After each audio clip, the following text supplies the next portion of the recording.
Agradecer vocês estarem participando aqui com a gente. A gente vai começando e conforme o pessoal vai entrando, eu vou aceitando aqui na sala. A gente convidou o Kleber hoje da Hacking Growth para tocar esse treinamento aí para a comunidade do distrito. Espero que seja muito rico para vocês o aprendizado. Eu vou deixar aqui no chat o nosso NPS também. Sempre lembrem de responder, porque é super importante para a gente o feedback de vocês, o treinamento.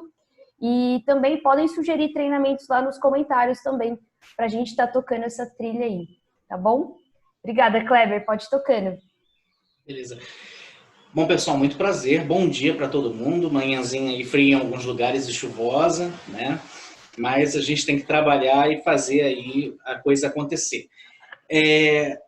Primeira coisa, o nosso treinamento de hoje ele vai ser uma demonstração, né? Eu não sei bem qual é o nível de quem está entrando e tudo mais, mas sintam-se à vontade para fazer as perguntas que quiserem, pode me interromper, não é uma apresentação engessada, tá? A ideia é que a gente faça uma coisa descontraída e que vocês possam levar o conteúdo que for apresentado para dentro das empresas de vocês, aplicar e ter resultado, né? Não é interessante para nós fazer um treinamento onde fique só ali um monte de bullshit e a gente não tenha nada ali para aplicar, ok? Então, preparei aqui uma apresentação. A gente vai se concentrar mais na parte de mitos e verdades, tá? Apesar da gente falar de framework e tudo mais, mas eu quero primeiro desmistificar, porque hoje se tem uma ideia, tá se formando uma ideia muito errada do papel do growth hacker dentro de algumas empresas e acaba que quando você vai contratar um profissional ou quando você vai formar um profissional para ser growth, você acaba não tendo uma formação adequada ou não traz uma pessoa que tenha as skills necessárias para dentro do teu time e, obviamente, você não vai ter o resultado que você espera. Ou até mesmo quando você contrata uma agência, uma consultoria que diz aplicar growth e, na realidade, está aplicando ali um marketing digital melhorado. Mas, vamos lá. Então, me apresentando aqui, como eu já falei, meu nome é Kleber Lopes, eu sou Growth Hacker desde 2016, né? Então são já 4 anos de estrada como Growth Hacker, mas na parte de marketing, inovação, empreendedorismo, eu já tenho aí mais de 10 anos de estrada, estou indo já para 15 anos, então não vou falar aqui muito, porque senão eu vou revelar a minha idade aqui e eu gosto que as pessoas pensem que eu sou um pouco mais novo. Hoje, aqui, né, eu sou CEO da Hacking Growth, a gente está revendo isso também, até porque eu hoje estou envolvido em outros projetos, então provavelmente a empresa vai passar por uma mudança aí logo na questão de comando, eu vou passar para minha sócia o cargo de CEO e vou ficar mais na parte mesmo de growth, ajudando a empresa em outras coisas. E já atuei, né, desde que eu comecei dentro da área de inovação e tudo mais, em algumas coisas super legais. Uma delas que marcou a minha carreira foi na Rio 2016, onde eu pude ali fazer, dentro do setor mesmo de inovação, treinamentos para as pessoas que estavam entrando como voluntárias ou até como contratados para as Olimpíadas. E isso acabou, né, tanto eu quanto a minha sócia, e isso acabou que a gente gerou até um convite, né, para nós visitarmos a Casa Cisco, que era uma das casas olímpicas, mas da empresa Cisco ali, por conta do trabalho que foi feito no Porto Maravilha. E mais recente, Growth Hacking, assim, de trabalho que teve um resultado assim, fora da curva, e a gente vai entender um pouco por que a gente fala de fora da curva. Não que o growth não vá te dar resultados expressivos, não, muito pelo contrário, ele dá sim, mas entenda que aquela grande alavanca, aquela grande tacada, isso é uma coisa rara, e quando você encontra, isso gera um excelente case. Há não muito tempo atrás, nós tivemos aqui um cliente, onde nós fomos contratados para poder fazer uma otimização do processo de vendas deles, e basicamente CRO, E eles estavam para lançar um empreendimento de luxo aqui na cidade mesmo, de Cabo Frio, que é onde nós temos a nossa base. E o mercado aqui é um mercado que não, o valor de ticket médio desse imóvel, né, isso daí não tinha mercado. Então a gente teve que buscar mercados fora daqui, Rio, São Paulo, Minas, que são os lugares onde mais tem visitantes vindo para Cabo Frio, e também fora do Brasil, alguns países da Europa. Quando nós encontramos essa alavanca, nós conseguimos fazer na pré-venda a venda ali de 62,5% do empreendimento, assim, no espaço de um mês, tá? Só para a gente ter ali um pouco de dados com relação a prazos, esse 62 foi do 0 a 62,5 no espaço de um mês, e o ticket médio do apartamento ali, como eu disse, é um imóvel de alto padrão, era de R$ 1.080.000, tá? Apartamentos ali bem mais caros do que isso, outros mais baratos, mas a média, tirando ali, ficava nessa casa. Então, esse é só um dos cases, tá? Quem for visitar o meu LinkedIn, aliás, pode pedir conexão. Eu, apesar de lá no LinkedIn eu ter optado por colocar seguir primeiro do que pedir conexão, até para não... A gente tem só 30.000 conexões, então eu reservo bem o número de conexões que eu tenho para que sejam estratégicas. E que a gente possa fechar parcerias e negócios também, obviamente. Mas quem está aqui na Distrito, fica à vontade, pode pedir conexão lá. É só dar uma sinalizada, olha, eu estou na comunidade da Distrito lá junto com você e eu, obviamente, vou aceitar com o maior prazer. O link está aqui, tá? Não se preocupem com esse material, porque no final tem um QR Code para vocês poderem baixar o material sem pegadinha, sem nada, não tem página de captura nem nada assim, fica tranquilo, não tem que deixar e-mail nem coisa nenhuma. É só para baixar mesmo, é o link do próprio Google Docs, onde eu fiz aqui o material, tá bom? E aí vamos começar aqui com um joguinho de verdadeiro ou falso. Aí eu vou ter que contar com a ajuda de vocês pelo seguinte, a pergunta, eu vou querer realmente a resposta de vocês. Eu estou até abrindo aqui o bate-papo para poder ver as respostas do pessoal. Então, verdadeiro ou falso? Growth Hacker é uma pessoa super especializada em marketing e TI? Vocês acham que um Growth Hacker ele tem essa skill de ser um super especialista ali em marketing e TI? É o cara que tira coelho da cartola? O que vocês pensam? Sim ou não? Não precisa se delongar, não. Vamos lá. Dá um tempinho aí para vocês. É só colocar no bate-papo, tá, pessoal?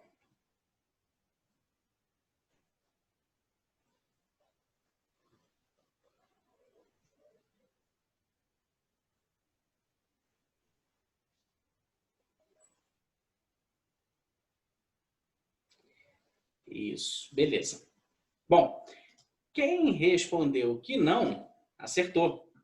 Porque, na realidade, o Growth Hacker, embora ele tenha realmente que ter uma sensibilidade bem grande para o marketing, que ele tenha que ter um pé no TI, ele tem que entender um pouco, pelo menos ali de HTML, de como montar fazer um direcionamento de domínio, de como funciona um e-mail, de como funciona determinados sistemas, mas assim de maneira bem superficial, não necessariamente essa pessoa ela vai ser um super especialista em marketing, em tudo de marketing, em tudo de TI.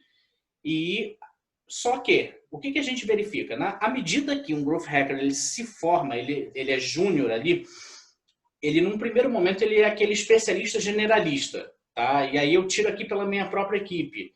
Na nossa equipe aqui nós temos 4 Growth Hackers, sendo que nós temos 2 sênior e 2 júnior. E esses 2 júnior, eles agora ainda estão na formação em T, que a gente chama do Growth, bem ali em cima, bem superficial, mas já estão começando a estudar tendências para poder descer dentro dessas formações e se especializar em uma ou mais áreas. Então, por exemplo, a Thalia, que está aqui com a gente no nosso time, ela tem uma veia muito boa para a parte de UI, o X e a parte de copywriting, né? A Lilian, que é minha sócia, ela já tem um pé no TI ali, fincado no TI, porque ela foi analista de sistemas durante muitos anos. Eu já vou mais para a parte de marketing, neuromarketing. Então, cada um vai se desenvolvendo naquilo que tem mais afinidade. E isso é que é legal. Equipes de growth, elas precisam ser multidisciplinares, tá? Não necessariamente com pessoas super especialistas em alguma coisa, mas dependendo do caso, dependendo da sua empresa, você vai ter ali, às vezes, até um profissional de psicologia, por que não? Uma pessoa de engenharia, muitas vezes se faz necessário, tá?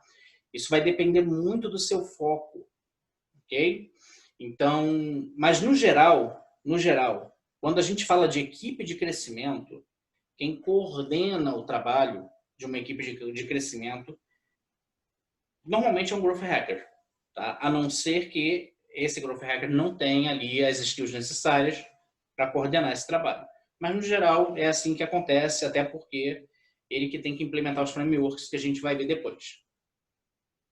Então, vamos seguir aqui, mais um verdadeiro ou falso. Para não errar, tá? Temos que prestar atenção a todas as métricas do Google Analytics. Então, você colocou lá o teu site lá, colocou o teu site, e aí você abre aquele dashboard bonito lá, e aí você vai olhar todas as métricas ali. É assim que funciona? Sim ou não, pessoal? Pode mandar aqui no bate-papo.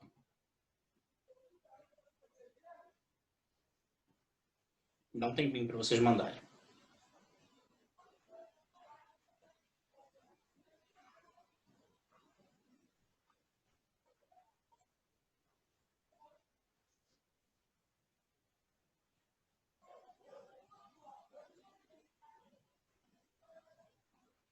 Beleza. Vamos lá? Vamos descobrir a resposta? Na verdade, pessoal, não. Se você tentar olhar cada métrica que o Google Analytics te dá, a única coisa que vai acontecer com você é ficar doido, tá? Cada startup, cada segmento, ele tem objetivos, KPIs, que são bem específicos de cada setor. Então, quando você for montar o dashboard do teu Google Analytics, aliás, isso é até uma dica, tá? Nunca trabalhe com dashboard padrão ali do Google Analytics. Sempre monte um dashboard personalizado.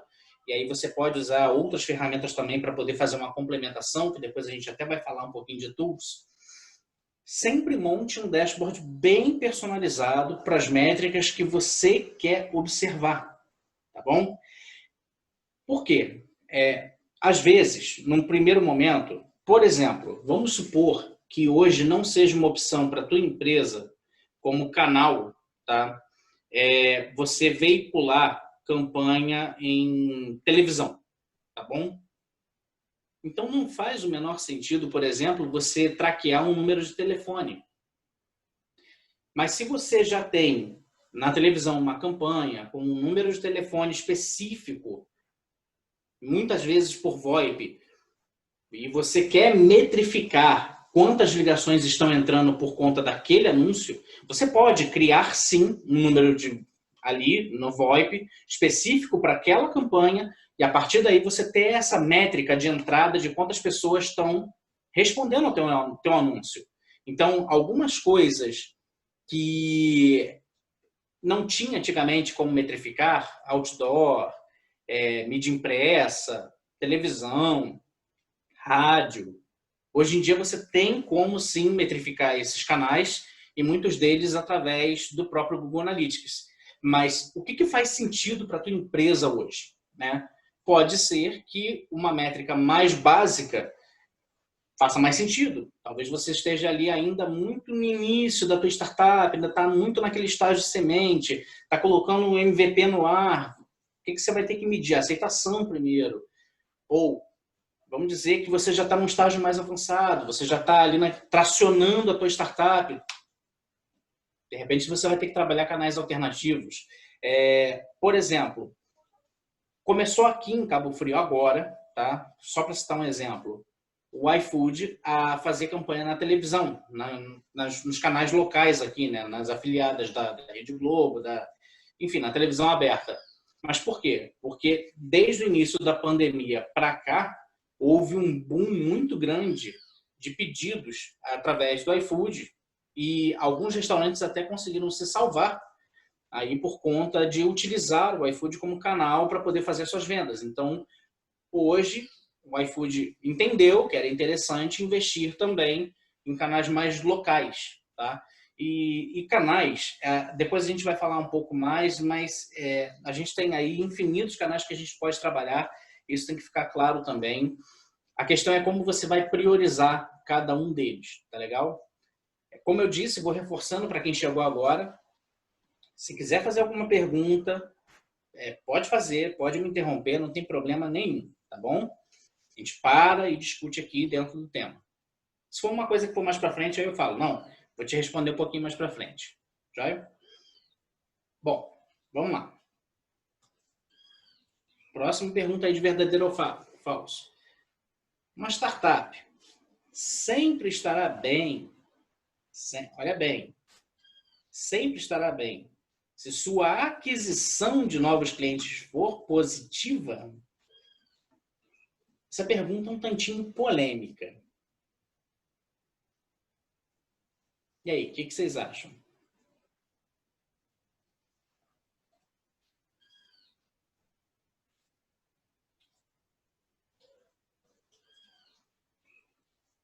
Dá um tempinho aí para vocês responderem.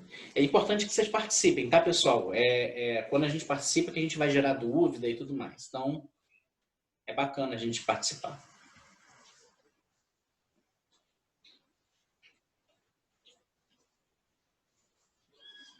Beleza. Vamos descobrir a resposta? Não, pessoal. Realmente não, tá? Na verdade, manter um cliente é muito mais barato do que você adquirir um novo cliente. Pode chegar até a ser, dependendo do setor, dependendo do segmento, dependendo da startup, pode chegar até a ser 70%, 80% mais barato do que você adquirir um novo cliente. Você manter um cliente, fazer upsell, fazer cross-sell, às vezes, dependendo do caso, né? Na pandemia, por exemplo, a gente viu muito isso acontecer. Você fazer um downsell para não perder aquele cliente durante um tempo é válido também, tá? Porque um cliente, quando ele está satisfeito, normalmente ele traz de forma orgânica um outro cliente, ok? Uma pessoa insatisfeita, por outro lado, ela vai falar mal de você para Deus e o mundo, para quem ela puder, e, claro, isso não é interessante para empresa nenhuma. Mas algumas coisas é interessante você observar sempre, tá? Sempre. Algumas métricas ali que são fundamentais. LTV, que é o tempo de vida do teu cliente, a tua taxa de churn, né? Quantos clientes te abandonam, entender por que está acontecendo, tá? Se, por exemplo, você cresce 10% todo mês, você perde 5% da sua base todo mês, você está com um problema ali muito grande, porque não vai fechar essa conta. Em algum momento, a tua startup ela vai cometer suicídio se não observar essa taxa de churn, tá? Então, quanto de upsell você conseguiu fazer também é legal você, né, se o seu produto permite upsell ou cross-sell, você observar isso. Implementar estratégias sérias de marketing de referência, tá? Programas de indique e ganhe, enfim, sempre ter alguma coisa que o cliente ele possa ter ali na contrapartida para que ele te traga novas pessoas que tenham o mesmo perfil dele e que sejam satisfeitas. Mas esse tipo de estratégia sempre é interessante que você implemente isso com os seus melhores clientes. E aí fica a dúvida, né? Fica a pergunta: quem são os seus melhores clientes? São aqueles que te pagam mais? Não necessariamente. O seu melhor cliente é aquele que se paga ao longo do tempo e te gera mais lucro ao longo do tempo, muitas vezes, tá? Então, por exemplo, vamos dizer que você tem um cliente que te paga 2 vezes o valor médio do ticket, mas ele te abandona em um mês, 2 meses, e você tem um cliente ali, tá, que te paga o ticket médio ou um pouco menos, mas fica com você um ano. Esse cliente, ao longo do tempo, ele te gera mais lucro, ele te dá mais retorno do que o cliente que te abandona mais rápido, tá bom? Então, sempre foque. É bom para isso você construir ali o teu ICP para saber realmente quem é o teu cliente. Para quem está começando, vale a pena fazer o exercício de construir mesmo ali a planilha de ICP e tal. Enfim, tem algumas ferramentas na internet que você encontra que você pode fazer isso, até fica arrumado, enfim. Mas uma planilha já basta para você fazer isso, ou um documento de texto. E para quem já tem dados, fazer um cruzamento dos teus dados para você descobrir, né, quem é o cliente que está te gerando mais retorno. Quem é, onde está, qual a faixa etária, situação familiar, situação de emprego. Se você tiver acesso a esses dados, é interessante você fazer esse cruzamento sempre. Quando a gente fala de crescimento, growth, a gente sempre está pautando qualquer estratégia que seja em dados, tá? Não adianta você, eu acho que o meu cliente... Não, isso é achismo. Até quando você vai iniciar, é bom você fazer uma pesquisa prévia de mercado, não precisa ser uma pesquisa muito extensa, até porque growth hacking, ele precisa ser ágil, mas fazer uma pesquisa e uma validação para saber se realmente você vai ter penetração dentro daquele mercado, se você vai ter público, se você vai ter retorno. Tá? Mais um aqui. Marketing, vendas e CS são 100% independentes em qualquer startup.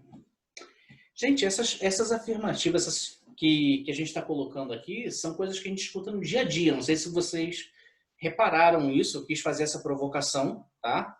Podem responder aí no bate-papo se vocês concordam com isso.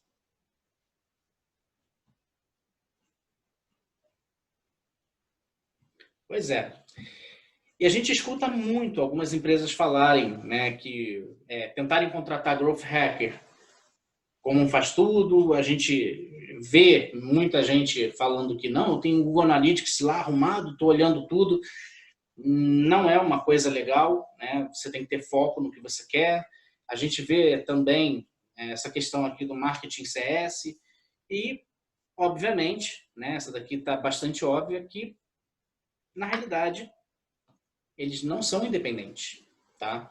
Quando você está ali naquele estágio muito inicial, você ainda está no estágio de semente, está indo para o mercado, ainda está fazendo ali a tua entrada no mercado, naquele período inicial, onde você tem uma equipe muito pequena, fica mais fácil você integrar venda, marketing, customer success, enfim, né? Os setores que realmente cuidam ali das vendas e cliente, e manutenção do cliente. O problema é quando você começa a crescer, tá? E por que eu digo que é um problema? À medida que a gente vai crescendo, as empresas elas vão crescendo, existe uma tendência de diluição de cultura que, se não se tomar cuidado, acaba que você perde certos valores que você tinha lá no início e que faziam a empresa girar muito bem, mas que, por conta dessa diluição, né, entrada de pessoas que nem sempre serão escolhidas por você, né, pelo fundador. No início, o fundador está ali no chão de fábrica e tal, como se diz, mas à medida que você vai crescendo, você vai ter um RH, você vai ter um financeiro, você vai diluir os setores, até porque não dá para fazer tudo sozinho, né? E essa diluição ela é bastante perigosa. Então, nesse momento que você começou ali a fazer ali o teu avanço para o estágio de crescimento mesmo, muito cuidado com essa diluição e sempre trabalhe de forma integrada. Sempre faça com que as suas equipes elas estejam integradas, tá? E aí uma dica que eu tenho aqui é que tudo bem que nem sempre a gente consegue contratar uma pessoa mais júnior. Tem horas que a gente precisa de uma pessoa mais sênior dentro do time e tudo mais, por conta de conhecimento técnico. Mas, independente de ser júnior ou ser sênior, soft skills, elas são bastante importantes. Não adianta você trazer para dentro da tua empresa uma pessoa que tem um baita conhecimento, que é, assim, fora de série em questão de técnica mesmo, mas essa pessoa não integra, né? É uma pessoa desagregadora com a sua equipe e isso vai te trazer problemas em não muito tempo, ainda mais num ambiente de startups onde a gente tem o trabalho sob pressão como sendo uma coisa bastante constante.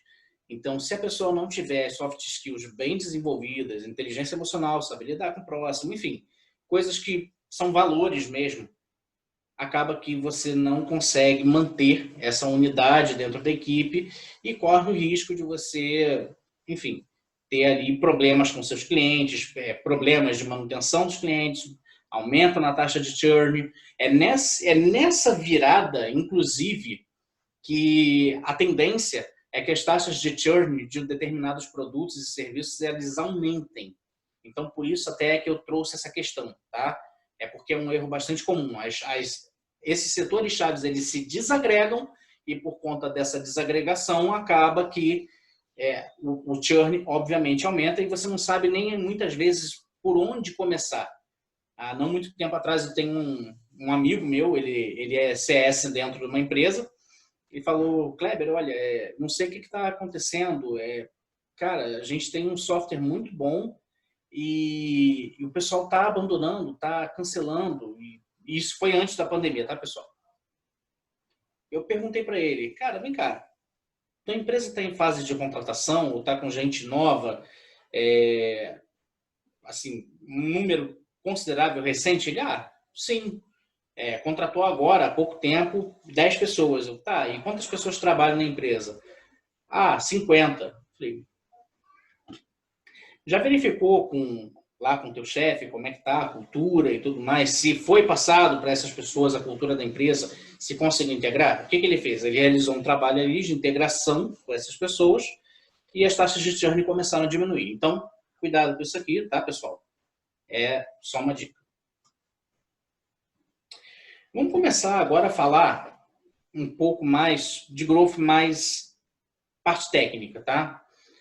Eu quis trazer primeiro essa provocação do verdadeiro ou falso, justamente para a gente poder fazer aqui esquentar um pouco a discussão e começar a gerar algumas dúvidas. Então, gente, funil pirata não é nada novo, tá? Quem criou aí o funil pirata foi o Dave McCurley, da fundadora ali da aceleradora 500 Startups, né? E ele criou esse framework ali por volta de 2017 e tudo mais, né? E o que acontece? Aliás, 2017 não, 2007, eu errei o númerozinho aqui. Mas é um funil que já tem um certo tempo e ele exemplifica ali os estágios que ele próprio, dentro da aceleradora dele, ele fazia com que as startups cumprissem para conseguirem crescer. Tá? Então, foi uma coisa testada, algumas dessas startups viraram unicórnios e, para quem quiser, dá uma olhada no site deles, porque eu acho que vale super a pena. O funil pirata consiste basicamente de 5 etapas aqui. Aquisição, que é como os clientes encontram você, basicamente visitas ao site, tá? A pessoa chegando até o teu site pela primeira vez, ela está conhecendo você, ela nem sabe ainda que tem um problema que você resolve, ela não tem conhecimento ainda daquele problema, ela está ali naquele estágio inicial de reconhecimento e ela, enfim, está ali olhando o teu site, está passeando no shopping olhando vitrine, assim por dizer. A ativação, que é quando essas pessoas cumprem ali um primeiro milestone, pode ser o download do teu app, pode ser baixar um conteúdo teu, pode ser entrar numa newsletter, enfim, cada startup vai trabalhar isso de uma forma diferente, tá? Não é uma coisa engessada. A ativação, de novo, você trabalha o funil, você trabalha as métricas, você trabalha a growth de acordo com aquilo que faz sentido para a sua empresa no momento em que ela está. Então, por exemplo, se você tem uma base de leads ainda muito baixa, talvez fazer uma uma rodada ali de ativações com materiais ricos ou conteúdos, enfim, talvez faça sentido para você muito mais do que você, quando está mais avançado, já fazer ativação por baixar app ou sair do modelo freemium para poder ativar ali por 3 meses grátis, enfim, tá? Coisas assim. A retenção, num caso, por exemplo, de um SaaS, quantas pessoas voltam, né? E aí a gente pode metrificar isso por tempo de permanência no app, quantas conexões essa pessoa faz, qual a frequência de uso que ela faz do teu aplicativo, tá? E tentar entender aqui quem são as pessoas que, depois de um determinado número de usos, tempo de utilização, tempo de conexão, dependendo do aplicativo que você tem, quem são as pessoas que saem daquele modelo freemium, muitas vezes, e se tornam clientes pagantes? Ok?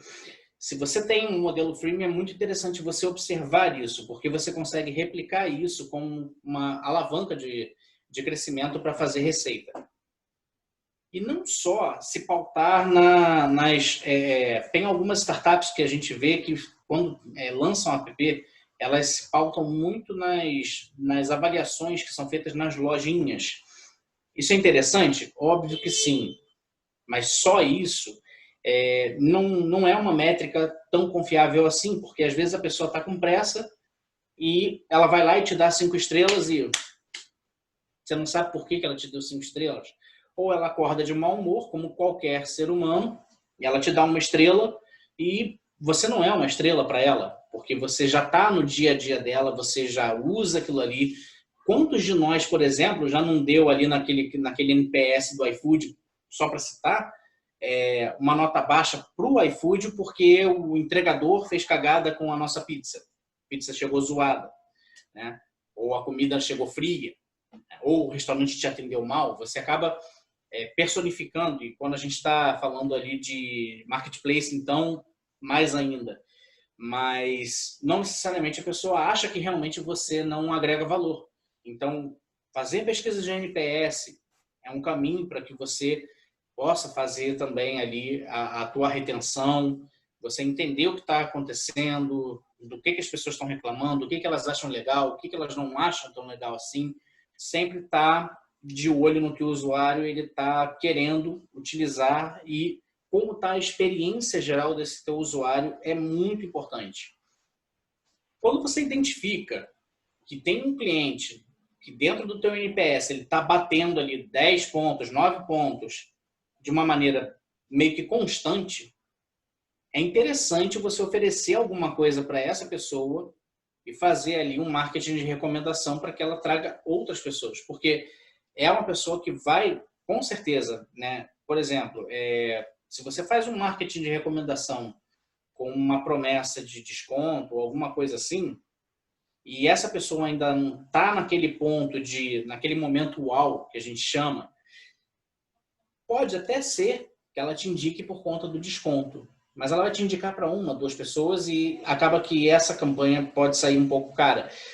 Mas se você consegue identificar qual é o cliente que está naquele momento uau, você levantar uma campanha de recomendação, muitas vezes vai te trazer 10, 20, 30 clientes, dependendo do software que você tem, dependendo da startup que você tem, enfim, dependendo do seu segmento. Então, faz super sentido.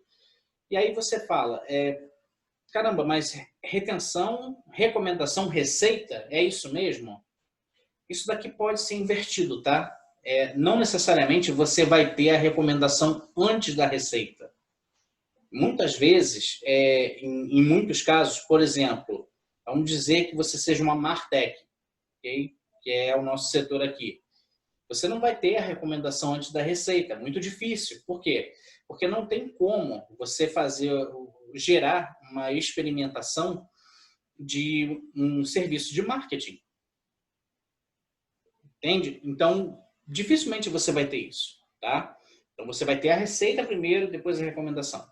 Mas se você é um SaaS, é super cabível você colocar aí a receita no final do funil e a recomendação antes.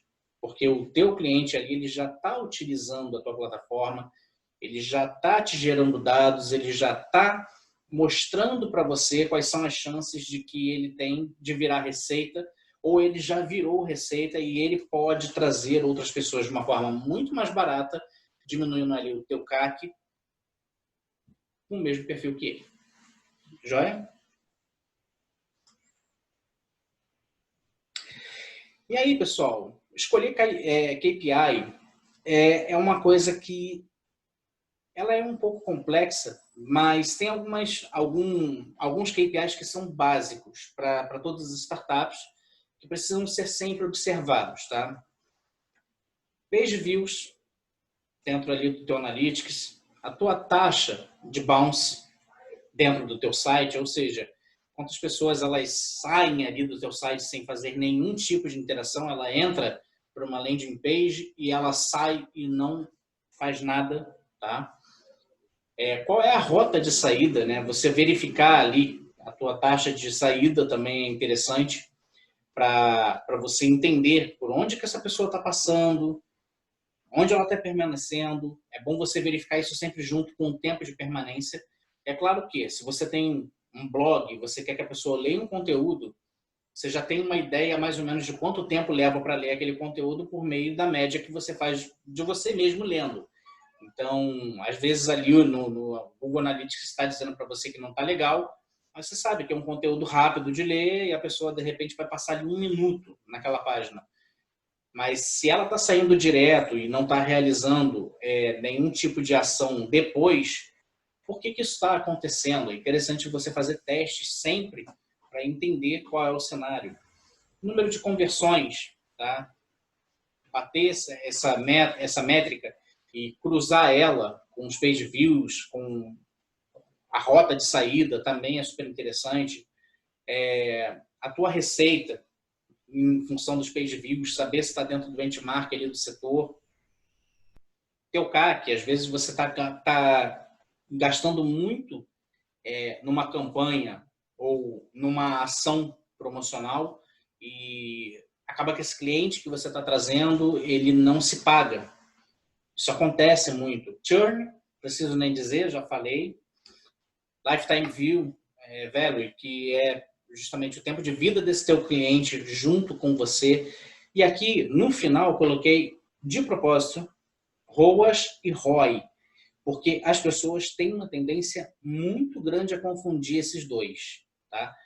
Alguém consegue aqui no chat me explicar rapidamente o que é ROAS e o que é ROI, qual é a diferença entre um e outro? Ou se você tiver dúvida, fala aí. Bota uma interrogação aí, manda aí no chat que a gente já vou dar a resposta, tá?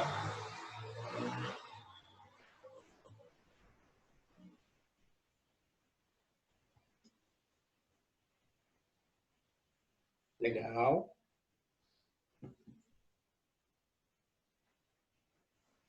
Bacana. Pessoal, o ROAS, para ser bem simplista, tá bom? Eu vou tentar simplificar isso aqui o máximo possível. O ROAS é em cima das campanhas que você faz, é o teu retorno em cima do teu investimento em anúncio, em propaganda. Então, vamos dizer que você sobe uma campanha dentro do Facebook com, sei lá, 3, 4 conjuntos de anúncio para uma determinada ação promocional. Não sei, por exemplo, um Black Friday, que está chegando aí em novembro, a gente não sabe nem como vai ser por conta da pandemia. Mas há uma tendência que quem está no online realmente tenha aí um bom Black Friday. Então, vamos dizer que você sobe lá um anúncio no Facebook e você tem que metrificar quanto esse anúncio te deu de retorno, tá? Eu investi R$1.000 no Facebook, esse anúncio rendeu para mim R$100.000. Ok, legal. Então, você sabe ali qual é a tua taxa de retorno em cima dessa campanha. Joia? Isso é o ROAS. O ROI, ele é mais abrangente, porque ele não pega só o anúncio. E aí a gente vê até algumas agências colocando lá, vai aumentar o teu ROI. ROI, você tem que fazer uma análise completa do negócio. Você tem que saber quanto você está gastando com o teu time, Você tem que saber quanto você está gastando de insumo, tá? Você tem que saber quanto você está gastando de ferramentas. Por exemplo, uma pedra no sapato, entre aspas, da maior parte das startups que são no modelo SaaS. O custo do cloud, né? De sistema cloud. Então, acaba que você tem que ter isso claro. Quanto eu gastei em anúncio também entra nessa conta, tá? Quanto eu estou pagando para o meu time e quanto todo esse investimento, o investimento global na sua empresa, de acordo com as ações que você está fazendo para trazer clientes e manter clientes, quanto que isso está gerando. Se você está tendo um balanço positivo ou um balanço negativo, tá bom? Ficou claro? Se ficou, bota um ok aí. Se alguém tiver com dúvida ainda, pode mandar aí a dúvida, não tem problema. Isso aqui é um pouco confuso às vezes, então é legal a gente, de repente, estender um pouquinho mais se alguém tiver com dúvida.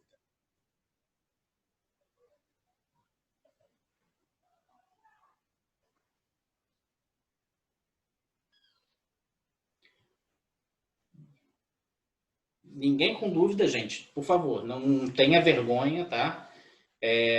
Só para vocês saberem, eu fui professor durante muito tempo, então, assim, até hoje dou aula também, apesar de estar tocando aqui a Hacking Growth e tal, é uma paixão que eu tenho, então não tem problema. Até quando eu estava em sala de aula ali full time, eu dizia que, para mim, aluno não podia sair com dúvida de dentro de sala, e aqui a gente está no curso, então, tá? Mas se tiver dúvida, volta, pergunta, não tem problema. A gente vai ter uma sessão de perguntas e respostas no fim também, e eu acho que vai ser bastante bacana. Já é? Bom, pessoal, algumas ferramentas aqui que você pode usar no teu dia a dia. E aí eu vou demonstrar, eu vou sair um pouco aqui da apresentação, tá? Porque eu vou demonstrar algumas, ok? Não vou demonstrar todas. Por exemplo, a SEMrush é uma ferramenta extremamente extensa, mas é uma ferramenta de análise estatística e análise de mercado. Hoje, eu posso dizer que é a mais completa que tem. Nela, se você, por exemplo, colocar lá o domínio do teu concorrente, você consegue ver não só quanto de visitas ele está tendo, como também as palavras-chave que estão ranqueando melhor, quais são os anúncios que ele está fazendo, quanto que ele está gastando em anúncios, quanto que ele está investindo ali em anúncios. E até mesmo se tiver anúncio, por exemplo, no Google, você consegue ver os anúncios, tá? que estão no ar. Tá bom? Facebook aqui não é o Facebook. É uma ferramenta dentro do Facebook que a gente utiliza para poder fazer aqui o... Deixa eu voltar aqui para o compartilhamento. A ferramentazinha dentro do Facebook, gente, que ela te dá aí. E o link, gente, tá nas próprias imagens tem o link, tá? Então, quando você baixar aqui o material, você vai ter acesso ao link. Fica tranquilo com relação a isso. Vamos supor, tá? Não sei se todo mundo aqui conhece essa ferramenta, mas essa ferramenta aqui é a biblioteca de anúncios do Facebook. É por conta da política de transparência. Não é para você espionar e copiar exatamente o que o teu concorrente está fazendo, mas te dá uma vantagem bem legal com relação à inteligência de mercado, porque você pode olhar que copies ele está fazendo e entender como é que está o engajamento. Então, por exemplo, vou pegar Distrito mesmo, tá? E aí, Letícia, me desculpa aqui, mas eu vou espionar vocês aqui agora. Fique à vontade. E aí, todos os anúncios aqui, joia? Tudo que está no ar da Distrito, hoje. E a gente começa a entender, por exemplo, se eu quiser verificar detalhes desse anúncio, eu venho aqui e eu consigo ver aqui a copy, eu consigo ter um overview aqui enfim, do que é Distrito, eu consigo ver outras peças, né? Tá vendo? Aqui a gente já tem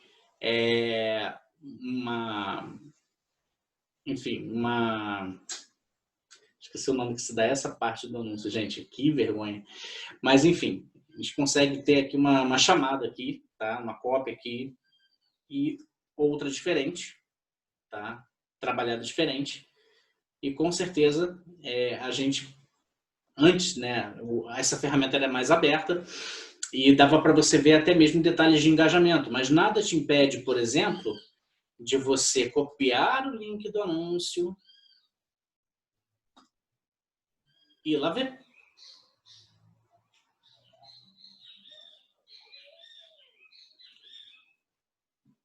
Ele voltou para cá.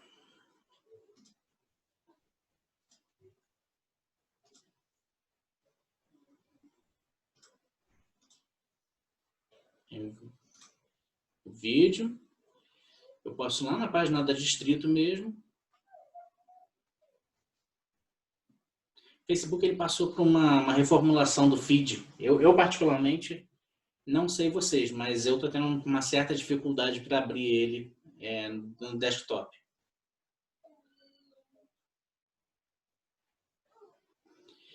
E aí, tem coisas que a gente faz que não escalam, tá? Muitas vezes a gente consegue pegar o próprio anúncio e dar uma olhada aqui dentro do feed mesmo, ok? Mas você consegue, por exemplo, dar uma olhada nas copies que são feitas, no engajamento e por aí vai, tá? Só que dá para você ver também o anúncio. Quando, por exemplo, quando é mais comum você conseguir ver o anúncio em si, quando a pessoa impulsiona, porque ela fica direto ali no feed, tá? Mas se você tiver o link do anúncio em si, também dá para você ver, ok?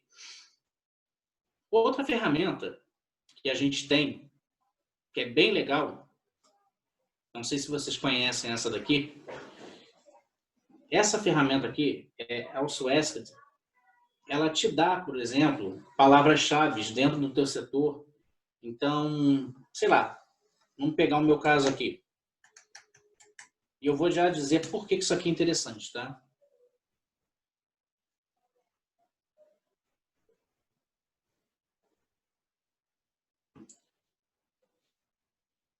Ele abre um mapa mental aqui. Se vocês repararem bem, são perguntas que as pessoas fazem. O que é marketing? Né? As que estão mais próximas da palavra-chave central são as mais comuns, tá? O que é marketing? Quais são os tipos de marketing? O que é o curso de marketing? Qual o principal objetivo do marketing? Por aí vai e ramifica.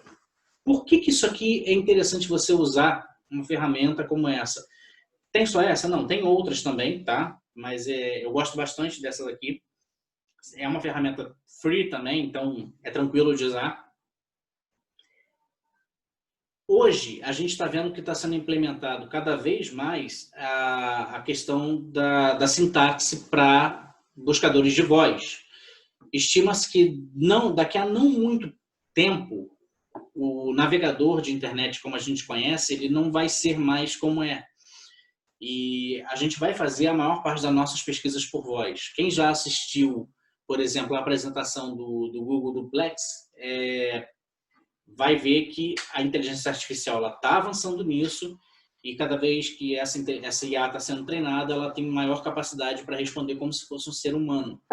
Então, assim como, né, a gente tem hoje a Alexa, que de longe é o melhor dispositivo, tem quem não ache, mas, enfim, respeito a opinião, mas essa é a minha. Então, assim,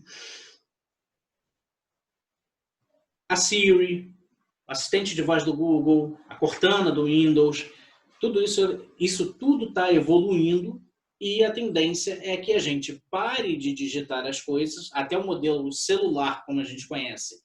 A gente não sabe se vai permanecer como está, mas que a gente pare de digitar e passe a falar com a interface, falar com um DOT, para poder pesquisar o que você quer, mostrar na tela. Não à toa que hoje As Smart TVs elas conseguem espelhar muito facilmente a tela de dispositivos e com uma qualidade excepcional. Então, as nossas buscas elas vão cada vez mais se pautar nisso aqui.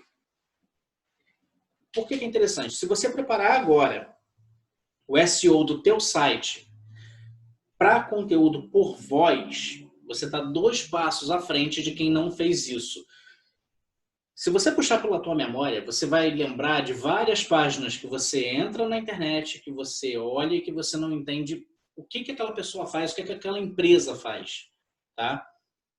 Por quê? Porque aquela linguagem que está ali, muitas vezes, ela não está adequada para um ser humano. A pessoa pensa nas features, ela vende ali as qualificações do produto dela e tudo mais, mas não está falando com o ser humano. É muito diferente, por exemplo, só para pegar aqui um gancho, é muito diferente eu dizer para você que eu tenho um recipiente de 700 ml com plástico injetado, enfim, livre de câncer, com uma tampa escamoteável azul e, enfim, que pode armazenar líquidos ali e até mesmo servir para bater shake de proteína e tudo mais, do que eu dizer para você que eu tenho aqui uma garrafa de cor azul exclusiva que não só serve para você bater shake de proteína, mas também tem um melhor índice de desmanchar a proteína, porque ela consegue, o sistema dela, ele faz com que você não tenha pelotas dentro do conteúdo e tal, e que essa garrafa, além de tudo, ela é super segura, porque ela não quebra tão facilmente. E eu estou falando dessa garrafa aqui. Então, as 2 apresentações elas são corretas, mas uma é extremamente técnica e a outra eu já estou dizendo para você o que a garrafa pode trazer de benefício para você. A garrafa não quebra, ela mexe melhor lá o teu whey protein, ela, além de tudo, tem uma tampa de segurança. Quer dizer, isso é como as pessoas perguntam, tá? Por isso que é interessante a gente utilizar esse tipo de ferramenta. Beleza?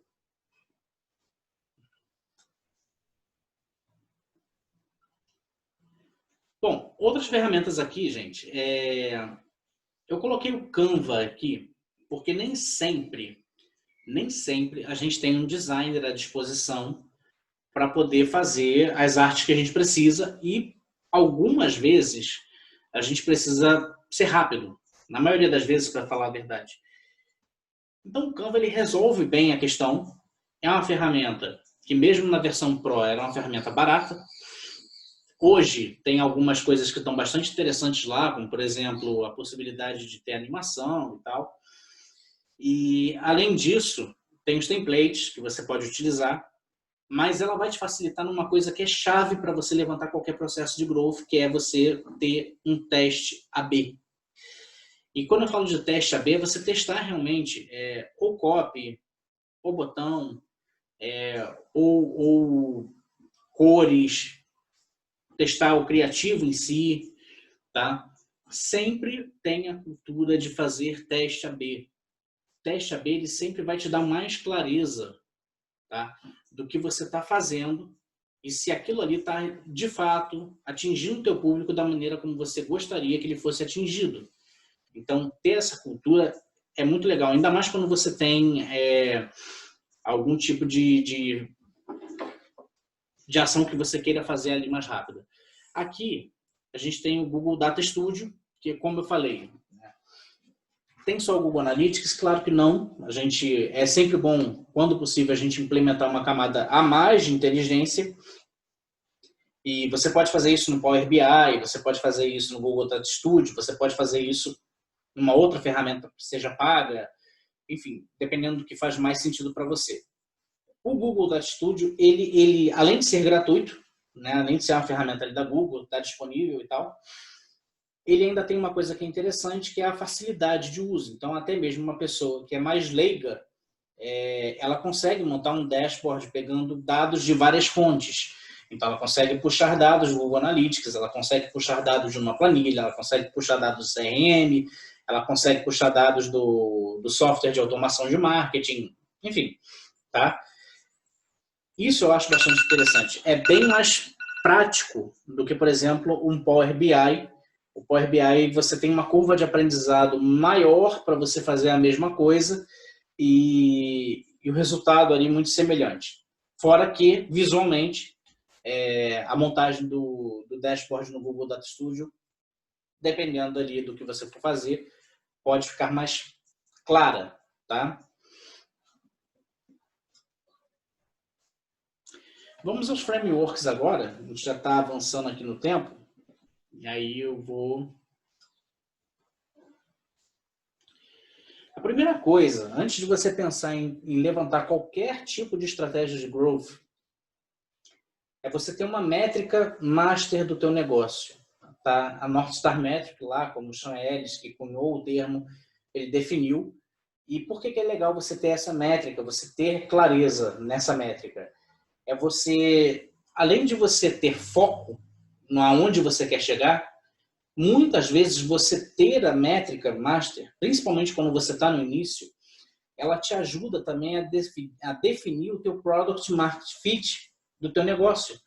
E você consegue atingir com mais facilidade quando você tem essa métrica bem clara para você. Tá?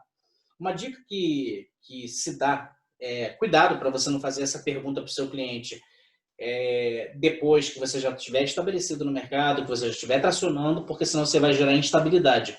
Mas quando você ainda está ali com aqueles early adopters, está bem no início, é bem interessante você perguntar para o teu cliente: e se o produto X, né, o seu produto, deixasse de existir hoje, como é que você ia se sentir? Muito chateado? Pouco chateado? Indiferente? Como seria a tua reação? Se você bater ali entre 40%, tá? Cerca de 40% entre muito chateado ou chateado, significa que você atingiu o teu product market fit, ou seja, você está oferecendo o teu produto, o teu serviço para a pessoa certa que você quer oferecer, tá bom?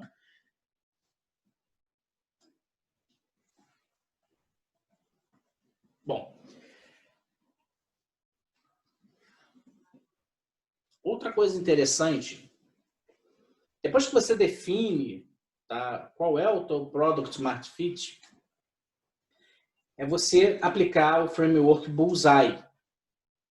Dentro do livro Traction, são listados ali 19 canais de aquisição, só que 19 canais, eles fizeram essa divisão para poder organizar, mas na realidade, na verdade mesmo, canais, tá? Eles são infinitos. Você pode ter infinitos canais de aquisição. Por exemplo, vamos dizer que BuzzDoor seja um canal para você interessante. Ele é um canal que não está necessariamente listado ali dentro do Traction. Então, é um canal. Mídia em elevador, tá? Também é um canal. Então, você ter clareza de quais são os canais que fazem sentido para o teu negócio é primordial para que você consiga fazer isso aqui. No primeiro momento, nesse círculo que a gente vê aqui, ele mais externo, você vai listar todos os canais que você acha, que sua equipe acha, e aí é interessante você fazer isso por brainstorming, tá? Todos os canais que são interessantes para o teu negócio. Pode ser o canal mais absurdo, não existe canal ruim, existe um momento ruim ou investimento ruim, mas canal ruim não, a culpa nunca é do canal. Às vezes só o seu cliente só não está naquele canal, mas o canal em si, ele pode não gerar resultado para você, mas ele vai gerar resultado para uma outra empresa, senão aquele canal não existiria. Depois que você fez aqueles canais, colocou ali no teu bullseye, e pode ser por post-it mesmo, você pode imprimir isso daqui e botar na parede, enfim. Você vai começar a priorizar aqueles que são mais interessantes, tá? E como é que você faz essa priorização? Muitas vezes as pessoas têm dúvida em como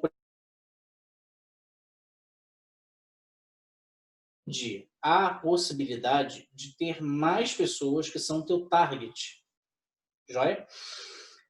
Sendo que, se você já tem dados de clientes e você sabe por onde ele veio, se ele veio de mídia social, se ele veio de campanha paga, SEM, se ele veio pelo SEO, se ele veio por link direto, enfim. Se você tem clareza já dessas métricas, fica muito mais fácil para você fazer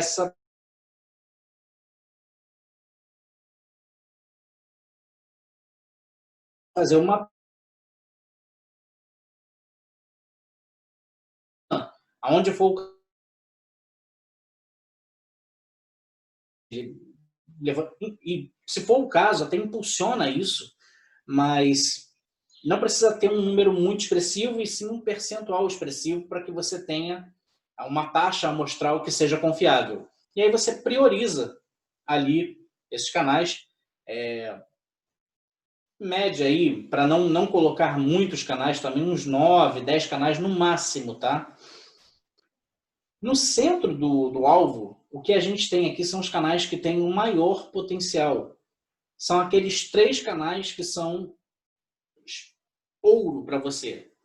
Ou seja, o que você tem que levar em conta? Primeiro, óbvio, o alcance.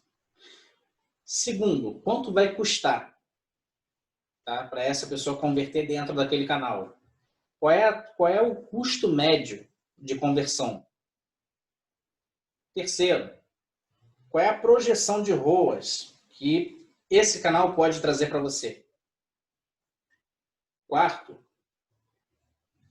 qual vai ser o ROI estimado desse canal? E aí lembrando que ROI você leva em consideração toda a empresa.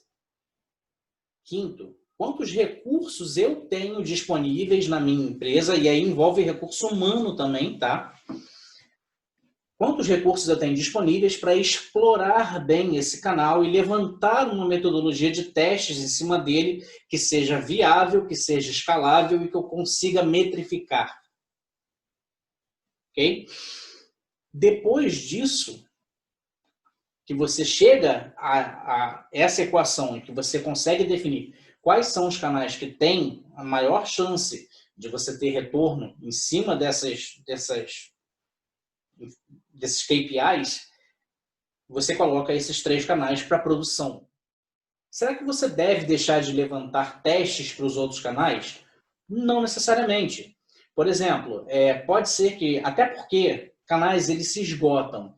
Então, depois de um determinado tempo, que você acha uma determinada alavanca e aí você faz ali, monta o playbook, você fez os testes, achou uma alavanca, montou o playbook para poder colocar em produção e você escala aquela estratégia, em algum momento aquela estratégia ela vai esgotar. E o canal também, depois de um determinado momento, ele vai se esgotar. Isso é fato. Se você não levantar, volta e meia, algum teste em algum canal que está dentro desse círculo do meio, você nunca vai saber quando você teve a migração de um canal que era interessante para um canal que é chave. Então, é sempre bom você estar, volta e meia, fazendo algum teste, fazendo algum tipo de ação dentro de canais que são interessantes no momento, mas ainda não são aqueles canais que te dão um maior retorno, porque vai que num teste você consegue encontrar ali a tua alavanca de crescimento, tá? Então, a tua mentalidade para poder aplicar o Growth sempre tem que ser de testagem, muita testagem, porque a maior parte dos testes eles falham. Isso é fato também, tá?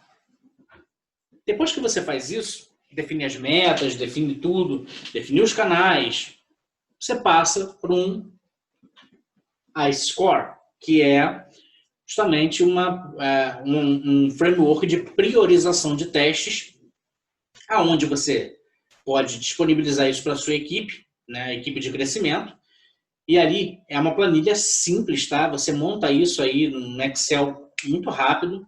São basicamente 5 colunas só, onde você vai ter o teste em si, né? O nome do teste. Se você quiser botar o canal também é legal, então bota lá o canal, né? Numa outra coluna. O impacto que vai ter, o nível de confiança, certeza que você tem que aquele canal, aquele teste naquele canal, ele pode te dar um resultado positivo e a facilidade para colocar isso em prática. E aí você tira a média. Tá?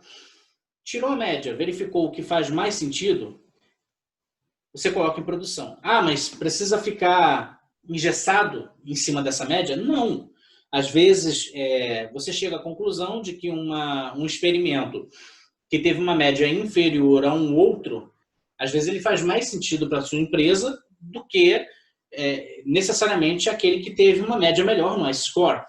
Depende muito do que você está fazendo, do que você quer alcançar. Mas é uma boa forma de você organizar suas ideias, de você ter ali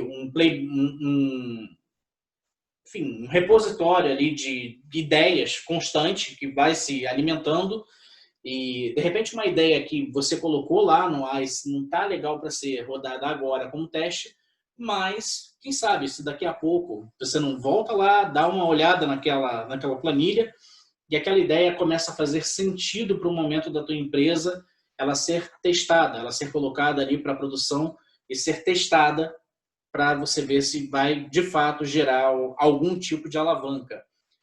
Eu falei no início do nosso curso que growth hacking não é você dar aquela tacada, né, enfim, aquele tiro de 50 jardas e acertar.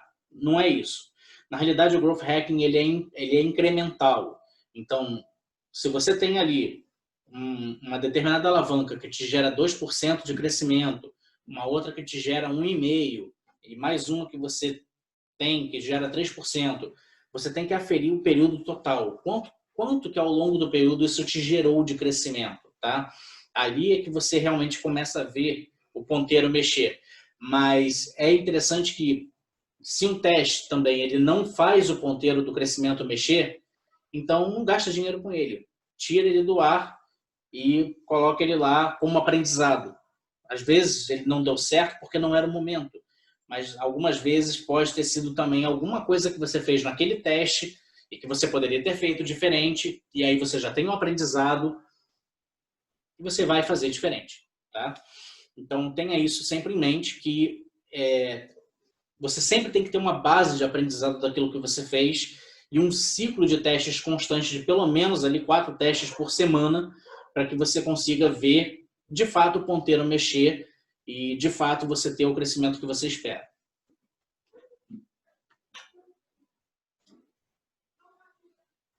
Dúvidas? Gente, agora é hora de abrir o microfone e falar, porque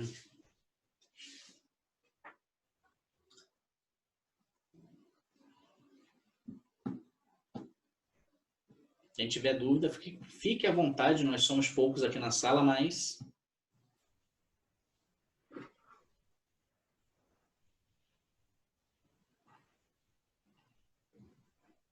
Podem abrir o microfone aqui, pessoal.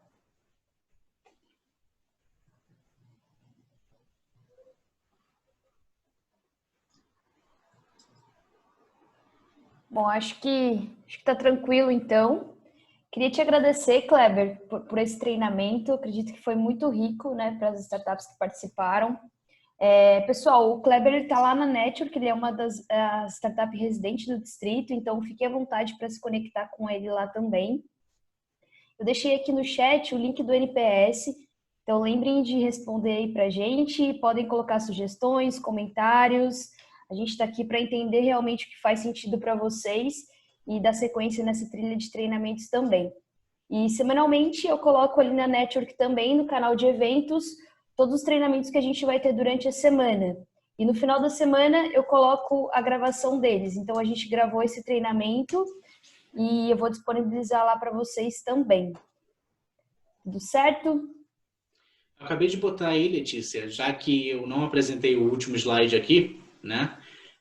Coloquei o link do material, como eu falei, tá lá no Docs disponível.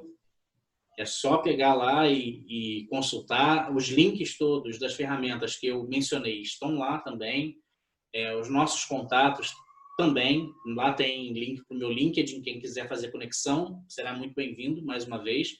E assim, foi um prazer poder participar, né? Espero que vocês consigam, de fato, ter levado alguma coisa hoje que vocês possam aplicar dentro da empresa de vocês. Se tiver dúvida de como montar as planilhas, de como fazer o bullseye, de como, enfim, como fazer a priorização, estou aberto aí lá dentro da comunidade mesmo responder, ou no privado. Nesse ponto eu sou super solícito. E espero que a gente, né, numa próxima vez aí, a gente aprofunde mais o tema para a gente poder tratar questões específicas mesmo da realidade de cada startup que entrar aí para o treinamento. Show. Muito obrigado, Kleber. Obrigada, pessoal, pela participação de vocês. Tchau, tchau. Um abraço. Tchau, pessoal. Boa tarde.